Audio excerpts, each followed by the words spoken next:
मला ज्यावेळेस प्रश्न विचारला की बुलेट ट्रेनचं काम कुठपर्यंत होईल, तेव्हा मी सांगितलं आहे की 2028 पर्यंत बुलेट ट्रेनचं काम त्या ठिकाणी होऊ शकतं आणि त्या पद्धतीनंच बुलेट ट्रेनचं काम चाललेलं आहे, अत्यंत वेगाने चाललेलं आहे. होपफुली 2028च्या शेवटपर्यंत हे काम पूर्ण होईल. सर, कुठे ना कुठे बुलेट ट्रेनला घेऊन अनेक तर्कवितर्क लावली गेली. तुम्ही असं सुद्धा म्हटलात की हा खरं तर करायला हवा होता अगोदरच्या सरकारने सुद्धा. गुजरात खूप पुढे गेलं हे बुलेट ट्रेन घेऊन. कसं काय बघता या गोष्टीकडे? आपल्याला कल्पना आहे की ज्यावेळी उद्धवजींचं सरकार आलं होतं, महाविकास आघाडीच्या सरकारमध्ये त्यांनी निर्णय घेऊन बुलेट ट्रेनचं काम बंद पाडलं होतं. 2.5 वर्ष आपण मागे गेलो.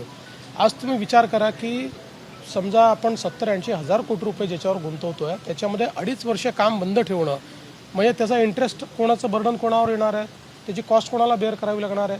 त्यामुळे अशा प्रकारच्या निर्णयांमुळे गुजरातमध्ये बुलेट ट्रेनचं काम खूप पुढे गेलं, आपण मागे राहिलो. पण नवीन सरकार आल्यानंतर आम्ही तात्काळ सगळ्या मान्यता दिल्या, अतिशय वेगानं ते काम चालू केलं. गेल्या 2.5 वर्षात ते काम खूप वेगानं चाललेलं आहे आणि आम्ही आता जी नवीन टाईमलाईन आहे त्याच्यामध्ये ते काम पूर्ण करू. एक मुद्दा काल समोर आला होता की कालच्या काल महाराष्ट्रातल्या सगळ्या पाकिस्तानी नागरिकांना बाहेर जाण्याच्या संदर्भामध्ये एक माहिती समोर आली होती. किती पाकिस्तानी नागरिक आता भारताच्या बाहेर गेले? असं आहे की एक्झॅक्ट आकडा जो आहे हा लवकरच पोलीस विभाग त्या ठिकाणी घोषित करेल.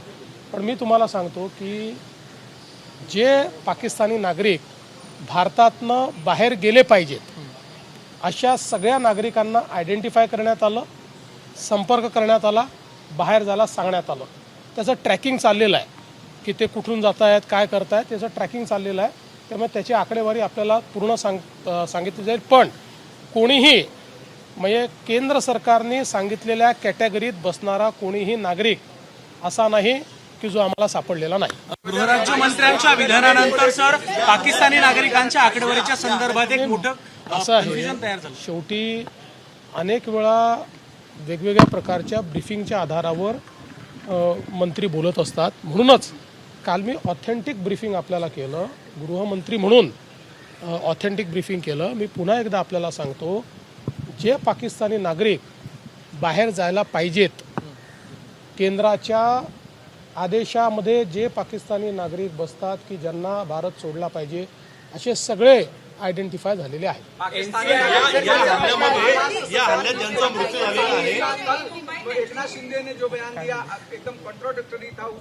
देखिए, कई बार अलग अलग प्रकार के ब्रीफिंग के आधार पर बयान दिए जाते हैं. मैं आपको बताना चाहता हूं कि जो पाकिस्तानी नागरिक केंद्र सरकार के आदेश के अनुसार देश छोड़कर जाने चाहिए, ऐसे सबको आइडेंटिफाई कर लिया गया. इसमें से कोई भी बचा नहीं और उनको बाहर भेजने के लिए कंप्लीट ट्रैकिंग चल रहा है. इसका कंप्लीट आंकड़ा जल्दी ही पुलिस आपको देगी. मूल रूप से कन्फ्यूजन इसलिए कई बार क्रिएट होता है कि जो पाकिस्तानी नागरिक यानी सिंधी समाज के हिंदू लोग लॉन्ग टर्म वीज़ा के ऊपर यहाँ पर आए हैं, वो लोगों ने सिटीजनशिप के लिए अप्लाई किया हुआ है, इसलिए उनको इस आदेश के तहत भारत छोड़ने का कोई कारण नहीं है. जो लोग शॉर्ट टर्म वीज़ा पर आए हैं, ऐसे पाकिस्तानी नागरिक जो है इनको 48 घंटे में देश निकाला करना था.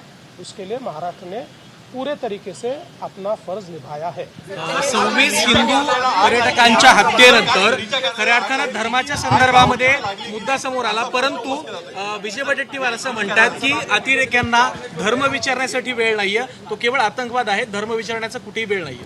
असं आहे की अशा प्रकारचे स्टेटमेंट्स देऊन जे काही मृत्युमुखी पडलेले आहेत त्यांच्या नातेवाईकांच्या जखमेवर मीठ चोळणं चाललं आहे. आता नातेवाईकांचं म्हणणं आपण सगळ्यांनी मीडियामध्ये दाखवलं आणि नातेवाईकांनी स्पष्टपणे सांगितलं, ज्यांच्या समोर मारलेलं आहे त्यांनी सांगितलं. तिथे थोडी होते वडेट्टीवार, ते इथे बसून कुठेतरी अशा प्रकारचे स्टेटमेंट करून नातेवाईकांच्या जखमेवर मीठ चोळणं, मला असं वाटतं हे अतिशय वाईट आहे. आणि म्हणजे मला तर शब्द नाही, याला मूर्खपणा म्हणावा की काय म्हणावं मला समजत नाही. सर, काल ईडीच्या कार्यालयाला आग लागली, ही आग लावली का लागली गेली अशा प्रकारचा प्रश्न बसला. सर, ईडीच्या कार्यालयाला ईडीच्या कार्यालयाला आग लागल्यानंतर मी ईडीच्या अधिकाऱ्यांशी बोललेलो आहे. ईडीचं त्याच्यातला प्रत्येक पेपर कागद हा त्या ठिकाणी सेफ आहे, त्याचं मिरर इमेजिंग देखील आहे, त्याचं स्टोरेज देखील आहे.